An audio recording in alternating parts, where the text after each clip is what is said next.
It's like a family tree, part of you and part of me.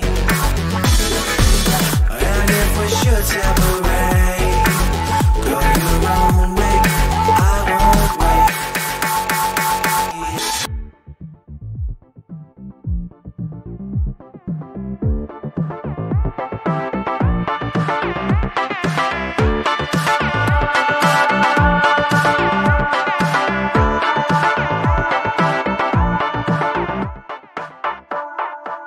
Bring the funk back.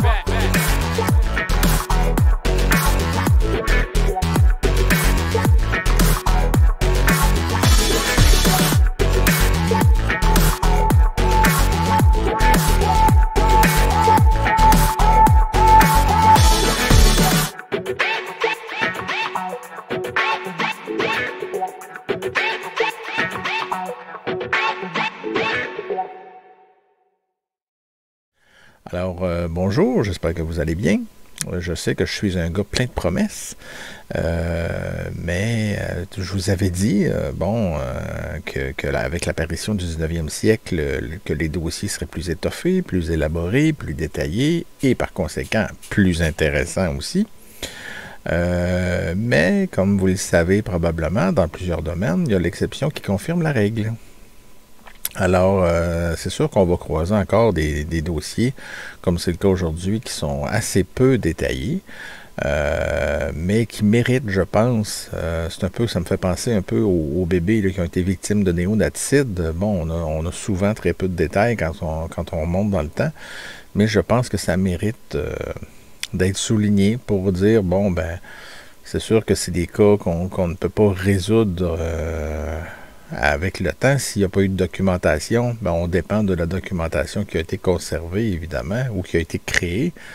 Dans certains cas, la documentation n'a tout simplement pas été créée, donc comment la conserver si elle n'existe pas? Surtout dans les dossiers non résolus, évidemment, ben, il y a beaucoup de documents qui ne seront jamais produits, qui ne l'ont jamais été. Par exemple, des procès, ben, s'il n'y a pas eu de procès, on est privé de plusieurs détails, plusieurs informations.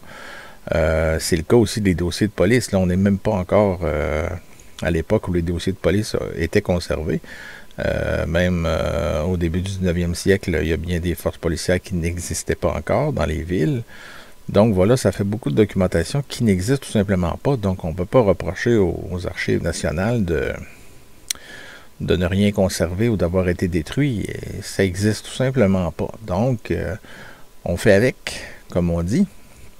Donc, même le cas de ce matin, j'ai pas de date précise pour le crime, mais c'est dans un article de journal qui nous mentionne qu'il y a eu 2 accusés dans un dossier de meurtre. Et j'en ai déduit que ça s'est passé en 1822. Parce que l'accusation, bon, on en parle dans un journal qui date du 28 novembre 1822.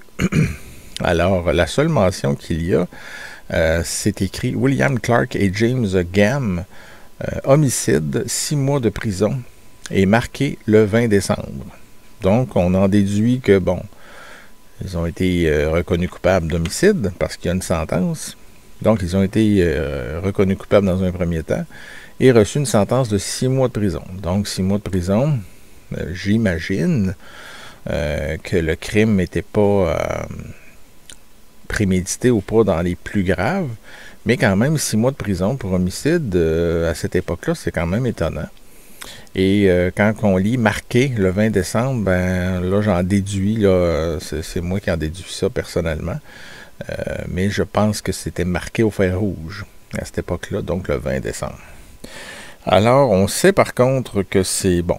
Évidemment, je l'ai classé dans les homicides indéterminés, à motif indéterminé. On sait par contre que ça s'est passé à Montréal. Bon, William Clark, voilà, c'est à peu près tout ce qu'on sait. C'est très malheureux. J'aurais aimé ça creuser plus davantage. La seule chose qui pourrait nous en apprendre plus, c'est que peut-être écrire à BANQ Montréal pour faire sortir l'enquête de coroner, ce que je n'ai pas fait, parce qu'évidemment, vous allez comprendre que, bon, on va en voir des cas et pas à peu près. Alors, je ne peux pas faire sortir les enquêtes de coroner pour chaque dossier, évidemment, je vais être honnête. Donc, c'est sûr que ce qui se fait facilement à la maison, c'est la recherche dans les journaux. Et bon, évidemment, en temps de pandémie aussi, ça a forcé, pour ce qui est des enquêtes de coroner, de les commander à distance auprès de BANQ. Et ça représente souvent des frais parce que c'est numérisé et envoyé en PDF. Donc, payé à chaque fois. Et c'est ça, voilà, ça s'accumule. Donc, mais c'est pas impossible que je puisse la demander. Sauf que là, on n'a pas de date. Ce qui serait difficile dans ce cas-ci. On n'a pas la date du crime et ni le nom de la victime. Donc, il faudrait s'installer, prendre le temps d'aller, dans ce cas-ci, à BANQ Montréal et prendre le temps de fouiller un peu la boîte là, qui concerne l'année 1822 et peut-être même l'année avant ou après. Mais après, ça m'étonnerait, là, parce qu'ils ont été condamnés à l'automne 1822. Donc, voilà, il faudrait faire des recherches un petit peu plus élaborées. Il y aurait peut-être des traces de ce cas-là qui pourraient nous en apprendre plus. Donc, c'est pour ça qu'il faut toujours se garder une réserve en recherche. C'est difficile de savoir quand est-ce qu'on a atteint l'exhaustivité. Surtout dans un cas comme celui-là, il faudrait des années peut-être de recherche pour tout faire ressortir sur les cas d'homicide, en particulier sur ceux dont on parle ici, là, sur ma chaîne YouTube. Alors, ça en fait beaucoup, évidemment. J'essaie de faire un résumé pour les faire connaître. Souvent, on m'a écrit par le passé que j'avais été le seul à écrire sur certains dossiers qui n'étaient pas connus, mais qui méritent... J'en ai un en particulier en tête, là, une jeune fille qui m'a écrit cet été, puis qui fait sa recherche sur un dossier en particulier que je ne nommerai pas, mais éventuellement, on fera un résumé de ça ou un petit quelque chose, là, évidemment. Alors voilà, c'est l'important, je pense, de faire ressortir les cas, même les moins connus, parce qu'on voit que, bon, on peut en tirer toutes sortes de conclusions. C'est très, très enrichissant, je pense. Ça nous permet aussi de connaître l'être humain dans ce qu'il était, dans ses bons côtés et dans ses moins bons côtés, évidemment.